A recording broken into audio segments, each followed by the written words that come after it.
I never said I should dance when I assigned this job. Welcome to Barcelona. Hola, Barcelona. Yesterday I met one of the members. You know what his first safety issue is? To evacuate people when there are bomb alarms. Because this is a really sparkling, beautiful item, and no woman in the world could resist to have this up.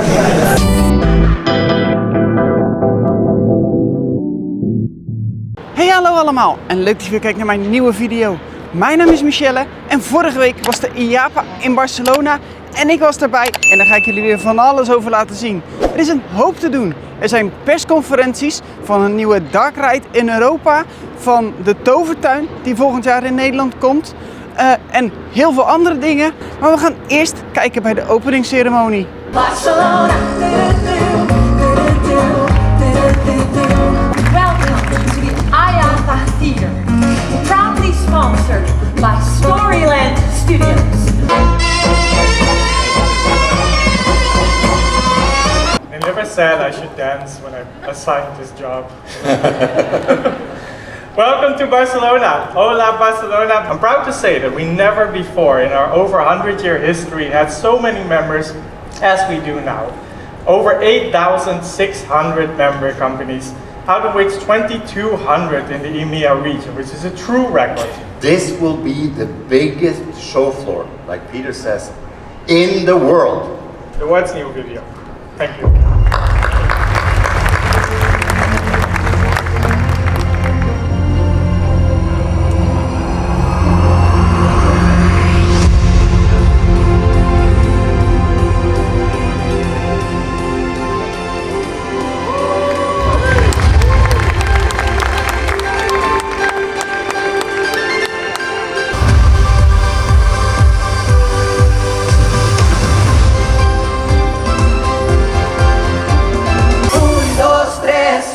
Pasito pa'lante, Maria. 1, 2, 3. Un pasito para atrás. Yesterday I met one of the members. You know what his first safety issue is? To evacuate people when there are bomb alarms. And this is something we would never want our guests to experience. So my wish for 2025, for everybody, is to have a tremendous show. One in which you share more than what you learn. You give more than what you take. You still buy a lot on the trade show floor. Jim, where are you? Go out there, have fun, buy something, he says all the time, and he's right. Enjoy a laugh, enjoy a scream. La la la la la. 4, 3, 2, 1. IAAPA Expo Europe is officially open! De IAAPA is geopend, maar we gaan gelijk door. We gaan naar een persconferentie van Vekoma, want die gaan een nieuwe family coaster aankondigen. Good morning everybody, welcome. We're very happy that you came in such big numbers. We're here for the press reveal of a family boomerang for Karls Erlebnisdorf. Not only one, but two. We have one example here of the car for the front coach. These will be two family boomerangs completely fitted into the existing parks. They have a length of about 230 meters, 26 meter high and 60 kilometers per hour. And we are very happy to work with Karls together. It has been a great journey together with Rob Dahl and the team to realize these projects. They will be opening next year, 2026, and I'll let Robert talk about the project itself and how it came together. All right, thank you, Stefan. Thank you very much. But when will we open this? Afterwards? Oh no, no, because I would like to see it. Okay. Woo! Beautiful. Wow, it looks great. You haven't seen it yourself? I haven't seen it by myself. It's amazing. For us, this ride is big. For other parks, this ride is really small. But in the Karls world, it's a huge ride because we are for small families. But due to the fact that you have got this beautiful seat, we can bring the small children as well to this ride. What also is very special about these rides is that the station is at a very high level.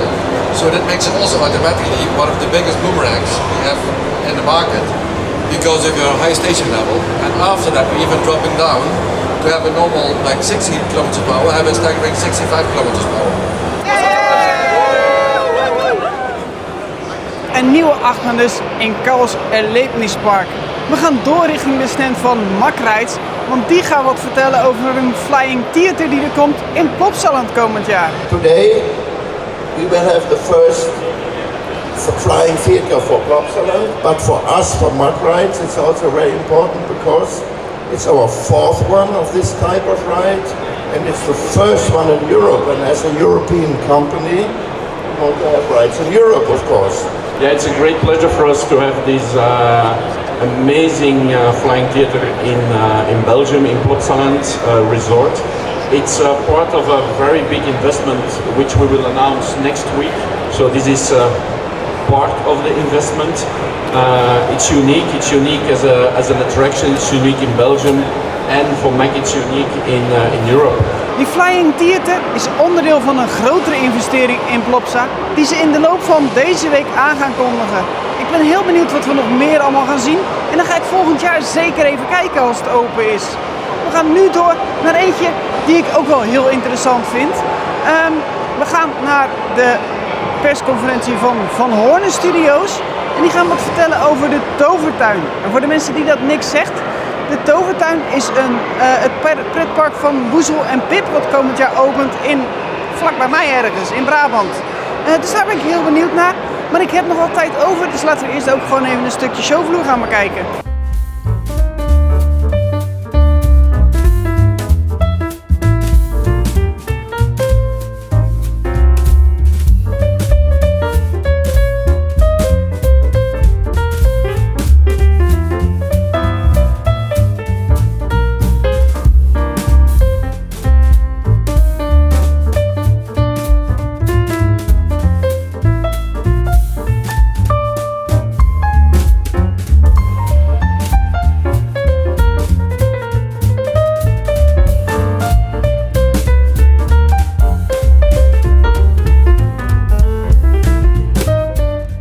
In het voorjaar van 2026 openen wij in Nederland een gloednieuw familiepark. Avonturenpark en familieresort De Tovertuin. Dit park wordt een unieke plek waar de wereld van Woezel en Pip tot leven komt. Op deze nieuwe plek gaan we kinderen meenemen op een reis van verbeelding en verwondering. Een plek met veel herkenbare elementen uit de Tovertuin. Vandaag mogen we hier op de IAAPA de allereerste figuren van Woezel en Pip presenteren.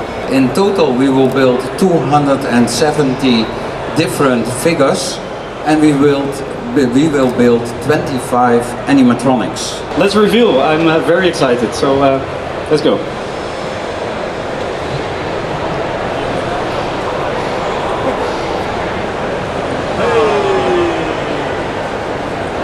Woezel and Pip, ladies and gentlemen. De Tovertuin.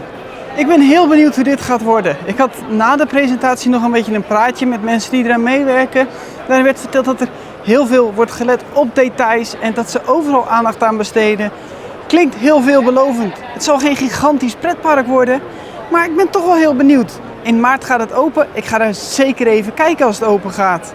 We gaan door naar een aantal gewoon wat praatjes, wat informatiebijeenkomsten. En de eerste die ik ga doen, die gaat over hoe je met een klein budget toch heel veel kan doen. Across our industry, we know that big budget don't always guarantee big result.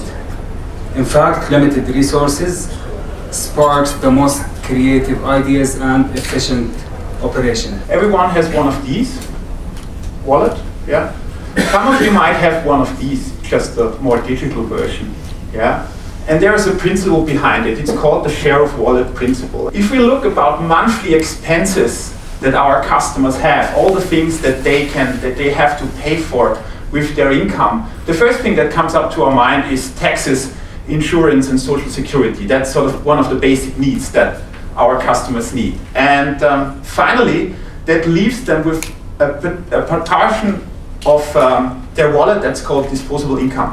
Yeah, so that's the money that they can spend on things. And now the idea of the share of wallet principle is basically to increase the amount that is spent by the customers on the attraction visits. And there are several ways to do that. So the first thing is we can sort of try to increase that. But what we can also do as an attraction operator is we can try to tap into the other parts of income or the other parts of spendings that our customers spend their money for. So like for example food and beverage. If we prolong the stay, that people stay in our park, that people stay in our facility, we can tap in on food and beverage. The other thing is what you want to do is you want to keep your customers longer with your attraction. Because the longer they stay with you, the more likely they will spend additionally. Enhance your offerings. Offer like a second gate, offer like an upgrade, offer a premium experience based on what you already have. What we decide with them is to do something with 27 restaurants in the area of the park. We decide to do it during all the season, 2025, from April to November. And of course, we try to gain notoriety, visibility, traffic and revenue. So what we decide is to do exactly the same communication at the same time in their restaurants and in the park. On the same page, they have a presentation, a little publicity in our map park. We generate exchange by giving free kids entrance when the parents were paying two tickets. All of our customers have to travel to the park via a ferry, which is an additional cost to them before they even get to the park. So we have to really sweat the assets that we currently hold to maximise the return of those. So that really falls into three core pillars for us. The first one being extending our opening hours at certain times of the year, looking at how we can add in additional events, and also how we can open up into new demographics by looking at the current infrastructure the park already has for its core market. We have quite a compact season on the Isle of Wight. The majority of our trade comes within August. As you can see there, 33% of visitors come within our August trading period. So it's a really, really key period of time for us. What we do within August to maximise on those visitors is open up longer on a Wednesday, which is when we have our fireworks and foam parties. I bought this cup, the sparkling coffee cup, and we had it in the summer, only unfortunately 4 weeks, because we planned the quantity for 1 year, but after 4 weeks it was sold out. If we try to find better merch which really brings the people in a mood that they really want to have that cup, because nobody of our customers, of our visitors, came to Carl's, parks a car and knew that after a half hour they would spend $24.95 for this cup, but they did it because this is a really sparkling, beautiful item, and no woman in the world could resist to have this item. So we said, okay, we will have this Pipi-Kaka-Land, this area where everything is about going to the toilet. And we created a huge toilet, 8 meters high, as a building, and we sell ice cream in this building, chocolate ice cream, yes, and there's and we sell the ice cream in ceramic toilets. And they have a building, a really old stable, nothing fancy, nothing special, and built a huge pool, but they did not fill it with water, they filled it with corn pieces, yellow corn. And the kids go in to play in the corn, which is huge fun, big fun for everybody. And so we did it in 2 locations right now, and it is totally amazing crowded. They love it more. This is an investment like 150,000 euro, and they love it more like a roller coaster we have for 7 million. De talk ging niet zozeer over hoe je hele grote dingen maakt met weinig geld, maar wel met over hoe je met een kleine investering toch zoveel mogelijk geld terugverdient. Iets anders dan wat ik had verwacht, maar wel best interessant. We gaan door naar de volgende. We gaan naar de CEO Talk. Vorig jaar was ik er ook bij, toen waren er 2. Dit jaar is er maar eentje, maar ik vond het wel heel interessant en inspirerend. Dus ik ben heel benieuwd wat ze dit jaar gaan vertellen. What we are very interested in is to really understand how the entertainment in the theme park industry will look like in the coming years. This year we open our first Neo Diablo attraction, it's something which is really quite unique. Is that you will ride a traditional attraction, it's called Diablo, but then you will wear the glasses, which is not virtual reality, it's mixed reality. We do not solve problems in the world, but we give that. I give only, let's say, a couple of minutes. They give days and days of entertainment, and that means also a lightweight of thinking, a positive thinking, something that is good for the people. Do you have an example of something that you wanted to change or do, and that your dad or maybe granddad was like, okay? Lots. Constant challenge is something that keeps me motivating. I've been 30 years in PortAventura, and I can tell you that none of them, not any of the, I don't know, it's thousands of days already, many thousands, I've never been bored before. I'm very direct.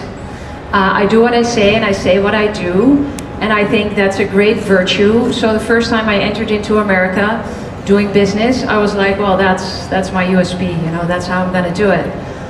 I was taken out after the meeting in half an hour. Listen, Marjo, we all look the same in America, but we are very, very different. Since I'm only doing indoor leisure, I'm very happy when it's raining. And you know, personally speaking, it's not something you want to be happy about. I love my shoes, but I have to change the shoes just for a week.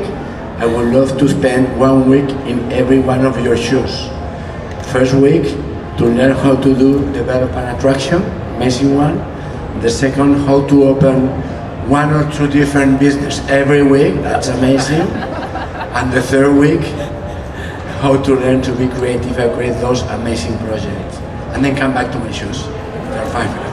To us, AI is actually helping a lot, especially in terms of predictive maintenance. So moving away from preventive maintenance, but actually going on predictive maintenance. I have a new friend, which is called ChatGPT. He's one of my best friends. I'm asking things every day, a lot of times. And the answers are always great. Ook dit was weer best interessant. We hebben nog 1 persconferentie dingetje te gaan. Ik ga nog even naar Boldmove. En Boldmove die gaat een darkride aankondigen in Europa. Nou hebben we pas geleden te horen gekregen dat Toverland volgend jaar een darkride gaat openen. Of dat Toverland binnenkort een darkride gaat openen. Ik denk niet dat deze het is, want hij gaat volgend jaar al open. En dat is vrij snel. Maar ik ben heel benieuwd. It's a genuinely trackless vehicle, so it means that it's actually guided through LiDAR technology. So it's actually seeing in the environment, comparing the environment with a map that he has in his brain, and then defining where it stands. The place is Lillehammer. And the park, well, the park is home already to 2 TA awards. I mean, it's kind of the first time I've seen that. I mean, the 2 last attractions they opened, they got 2 TA awards, which is kind of incredible. So the park is actually Unterwasser. It's a very compact ride. It's a combination of a media-based dark ride and real teaming, and it's a 8. You can see that the vehicles are actually going twice into the central element, which is actually a 2 projection screen. So it's actually a immersive tunnel. Last year, we have been announcing the Spinfinity coaster. The Spinfinity coaster was presented as a boomerang coaster. If you remember well, it's a family spinning, I would say moderately spinning, and you have this very unique seating combination that people see each other. And we are welcoming the family of the Spinfinity, what we call the Spinfinity Splash, opening June 28. So it's a project. So that's the news. This Spinfinity Splash, which is a coaster with water, but not a water coaster. So it's enjoying and it's using the capacity of the water, will be actually delivered in a park in France for the summer 2028, and I can tell you this is just enough time we have in order to be ready, because that's actually a very, very challenging opening. What is very special is it will be an ultra wet version, so it will never go in the water, it will be always above the water, but I can tell you water will be present with no less than 13 different effects. The idea of this ride is that people can go there with swimsuits, and they better be. And the second one is that people watching the guys on the right will have the chance to take a sweet revenge if they got wet. Helaas geen Dark Ride voor Toverland nog aangekondigd, maar wel ergens in Scandinavië. Ook heel tof en Toverland hadden we ook eerlijk gezegd niet verwacht. Inmiddels ben ik op dag 2 van de IAAPA. Deze dag is iets minder intens, maar wel met een paar interessante gesprekken. Eerst gaan we kijken bij een discussiegesprek over verandering met onder andere Michel den Dulk. Toch ook niet tenminste. Good morning everybody, thank you for joining us today. Just before we begin, I just have a couple of housekeeping announcements to make. So if we have any friends of the media, if you could just please raise your hands. Thank you. Just to let you know, there can't be any photos or videos in the session. We are also refurbishing aging attraction. We did that for Tonnerre de Zeus. We had to retract Tonnerre de Zeus anyhow, but we took profit of this retract to create new trains and new effects in the parcours. We did the same with another iconic attraction of Parc Astérix, the Grand Splash, which is a classical flume ride. There was no storytelling around this attraction, and so we added a storytelling around the pirates of Asterix and Obelix, and so we added a lot of effects and decors in the parcours and in the station, and so we renamed the attraction Revenge of the Pirates. The primary thing I'm going to talk about today is the studio park transformation, but also if we think of our hotels, we recently reopened our anchor hotel, the Disneyland Hotel, and infused it with some Disney magic centered around our princesses. The core concept of the park was, of course, that we let guests into the park and have them experience how movies are made. And that was a very appealing concept in the 80s, 90s, and early 2000s. However, I think over time, the park, as they do various surveys and guest satisfaction and our guest desires, we've kind of learned that the appeal of making of movies has faded a little bit from the 80s and the 90s. With relatively little means and a relatively short amount of time, we have transitioned this area to say we're no longer in a movie studio, you're now on a Hollywood street and there's a premiere going on of a film and you're a guest to this party. The Rock and Roller Coaster and Armageddon area of the park has been completely transitioned into what we now call Marvel's Adventures Campus. And this was really the start of saying, okay, we go from how movies are made into immersive worlds, and this of course introduced the world of Marvel to the Disneyland Paris resort. Transformation is important because it's you have to to update your park according to new guest expectations and according as well to new standards installed by other major players in the market. Well, I think there's probably three general main aspects of when it's time for change. You have either an aging asset, something that is just renders out of its lifespan. Popularity, is it still popular with guests? Are you bringing something back, and is that in the interest of your park? That question is only important when you have an audience that cares about your product, right? And by the way, not every visitor park or theme park or amusement park has that as an aspirational thing for their business. But for something like Disney, for example, I think we are very fortunate that we have a lot of people that care a lot about what we do. How do you kind of make that decision whether it's time to renovate or transform? It's a question of balance in the park. It's a question of economic model as well, and it's a question also of our ability to conduct the work without disturbing too much the operation of the park. As a theme park, and when your aim is to get repeat visitors and really trying to captivate people's emotions and have them come back, first of all, you need to have something that makes them want to go back, and a lot of times those are great memories that they had. When we consider to remove or to refresh an attraction in Parc Astérix, it's for good reasons. As Michel said, either it's a maintenance issue, or we have an issue about the guest satisfaction rate in this attraction that is decreasing. Helaas mocht ik hier niet filmen of foto's maken. Dat is erg jammer, maar het gaat natuurlijk vooral om wat er verteld wordt. En er zaten best wat interessante dingen bij. Nu heb ik een paar uur over, dus gaan we nog eens even verder kijken op de showvloer.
Dat was weer een mooi stukje beursvloer. Er is nog veel meer te zien, daar gaan we later weer naar kijken. Maar nu gaan we eerst weer naar een aantal gesprekken.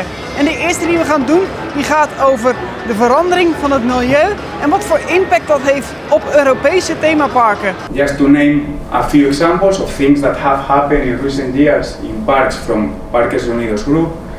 In Tropical Islands, which is an indoor water park in Germany, there was a very severe storm that severely damaged part of the infrastructure. So we needed to interrupt the operations and the park was closed for a few days because of that.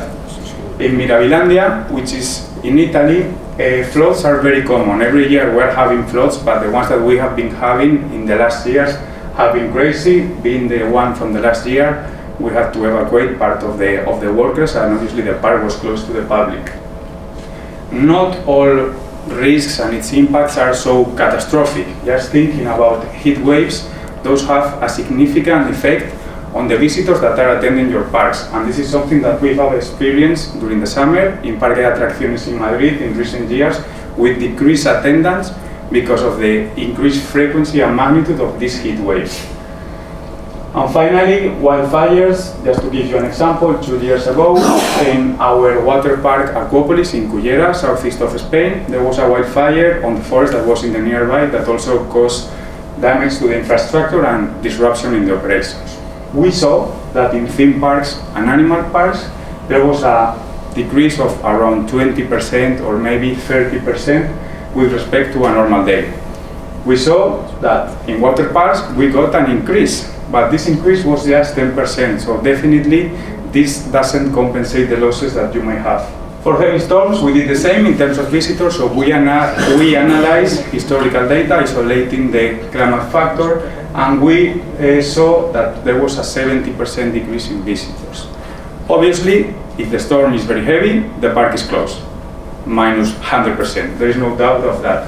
But we did see that in some days where there was a heavy storm in the morning, maybe the storm wasn't so severe, so the park was still open, we still had some visitors.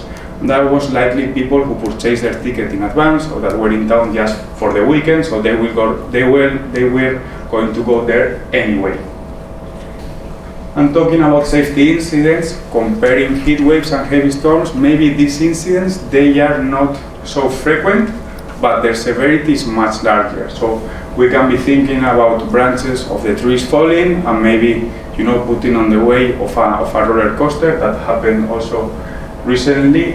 If you manage to run your park with a lower operating cost, so if you are already very efficient in terms of energy and water, you will be less impacted by this increase. Essentially, we need to get rid of fossil fuel equipment in the park. So here I'm talking about your vehicle fleet. You should switch to electric. If you have any kind of heating systems that are running on natural gas, you should try to replace them by electrical alternatives, heat pumps, for example. And that's our Scope 1 emissions. Then you need to ensure that, your park is running on electricity, but that you purchase renewable electricity, because otherwise you are just moving the problem. Emissions, instead of in your park, they will be being on the power plant. And then the last part, obviously the most challenging, and you can see here that this Scope 3 emissions, which refer to the emissions associated to your supply chain, to your upstream value chain. They represent a large share of the total emissions from the parks, and the way of reducing this is to try and to ensure that you engage with your suppliers and you purchase food and beverage items with a low carbon footprint, merchandise items with a lower carbon footprint, but also that any major capital projects such as a new ride, a new hotel, a new restaurant, you ensure that you make them with the lower carbon footprint possible.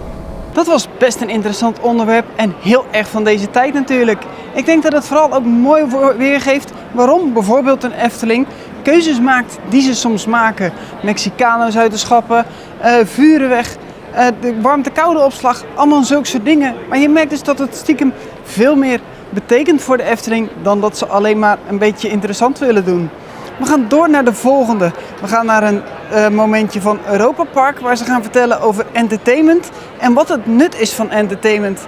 En entertainment is echt mijn ding natuurlijk, dus daar moest ik zeker ook even bij zijn. Europa Park is seasonal storytelling. We have the beginning of the year around Easter, then we go through vibrant summer, then our strongest and very popular season is Halloween season with more than 180,000 pumpkins decorating the park, and then we invite our guests to Christmas time with more than 3,000 Christmas tree, and this atmosphere is really, really beautiful. One of my favorite. A few days after the opening of our immersive dining experience Adrenaline, we said, okay, I have to sit as a guest and try the whole experience from the other side, not like a creator, but to be close to our guests, and this feeling was unstoppable. I was seeing faces of our guests that was transformed from surprising curiosity, and then in the end, even in the last room, I was seeing tears of joy. Live entertainment is not just a nice to have, for us it's fundamental, because when we know who is coming, so 80% of guests are coming every year back, so for us it means create something new show productions, new characters not in the hallway, but the street animators. In 2024 we have more than 1.5 million show visitors across all our shows, which we are tracking, track the entrance. It's without the parades, it's just our 7 main shows. This adds up to nearly 60 million minutes of entertainment consumed by our guests, and that's just the major shows. In winter season we have 10% of guests who enter the park just for shows. Entertainment extends the length of stay of our guests, so the guests stay longer when they see not just shows but also go to the rides and eat. So for us entertainment is also time to relax, to be refreshed, to be amazed without losing a storytelling. Deze vond ik eerlijk gezegd een klein beetje tegenvallen. Het voelde meer als een promotiepraatje van het entertainmentaanbod van Europa Park dan over wat je kan met entertainment en wat het precies allemaal doet. Alleen op het einde werd het een klein beetje interessant. We gaan door naar de laatste talk van vandaag. Die gaat over besluitvorming. Hoe je een goede verhouding vindt tussen de statistieken en je onderbuikgevoel. Gewoon hoe je er zelf over denkt. Klinkt ook heel interessant. Misschien niet de interessantste van de dag, maar wel leuk om even naar te luisteren misschien. Our attraction, the best attractions in the world are basically often, let's say not always, but often based on gut feeling. Well, I think the gut feeling is maybe a mixture of expertise and mindset, as well intuition and instinct. I would say a combination of intuition and expertise, experience. Experience helps us a lot to build on the intuition. And then that helps us on making a decision, always based on gut feeling, because you lack data.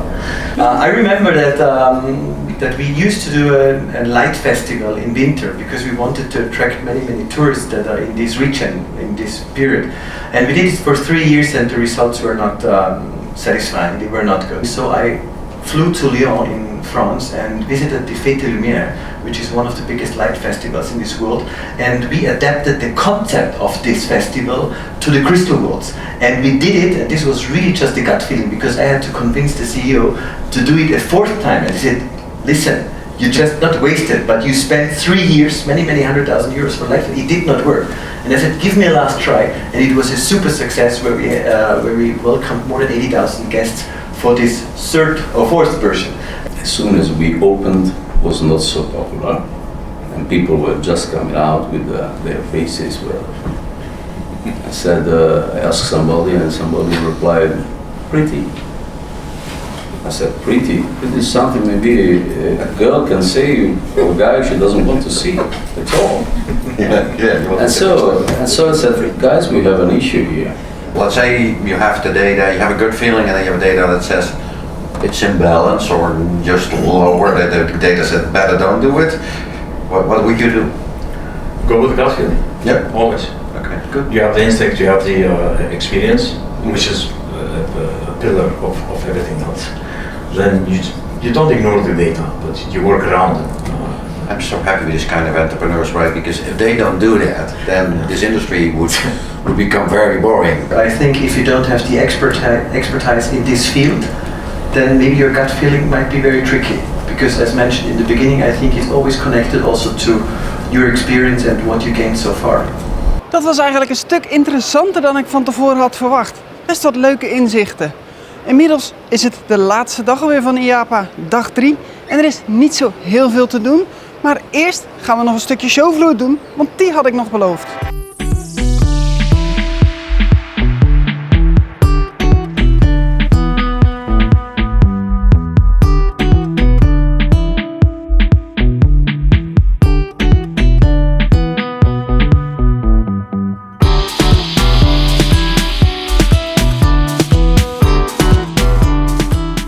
Oké, dat was de showvloer. Volgens mij heb ik alles gezien. Best wel toffe dingen gezien, maar wel, ondanks dat het ver weg is en je natuurlijk niet alleen maar Nederlandse parken verwacht, was het wel verrassend weinig. Maar goed, genoeg leuke dingen gezien. We sluiten de video af met nog één zo'n praatje en die gaat over inclusie. Volgens mij vooral in het personeelsbestand en zo, maar we gaan het zien. Toch ook wel weer een beetje benieuwd naar. In 2024, Generation Unlimited and all of its programs in these 126 countries impacted on 44 million young people and generated different scales of entrepreneurship, internships and employment. The generation of young people, the new generation of young people, is a very unique one. It's a generation that is marked by climate change, and it's definitely shaping them and defining them, mental health, gender equality, the fight for gender equality, war, and of course they're digital natives in many ways, and that means that they are uniquely equipped to confront the challenges of their era, and that should ignite in us the recognition of what this new generation is capable of. This generation has the answers, we just need to get to them in an inclusive way, not just the easy to reach ones, because they know exactly what we're ready to give. Primarily what we know is that young people are looking for purpose. It's no longer enough to provide a job that's well paid, not even a job that gives you status, or a job that is attractive. There needs to be something else beyond specific tasks and responsibilities. They want to be part of something. They want to feel on the right side of the story. Dat was een stuk interessanter dan ik in eerste instantie had verwacht eigenlijk. Mooi gesprek over hoe vooral jongeren in minderheidsposities, wat zij willen op de arbeidsmarkt en hoe die verandering is gegaan in de laatste jaren. Heel herkenbaar, ik voel me gelijk 10 jaar jonger. Daarmee zijn we aan het einde gekomen van deze video. Vond jij dit nou een leuke video? Druk dan even op dat duimpje omhoog. Vergeet niet hieronder te abonneren en druk even op dat belletje. Dan krijg je een melding als ik weer een nieuwe video online zet. Dan wil ik jullie weer bedanken voor het kijken en dan zie ik jullie hopelijk weer terug bij mijn volgende video. Tot de volgende keer. Doei.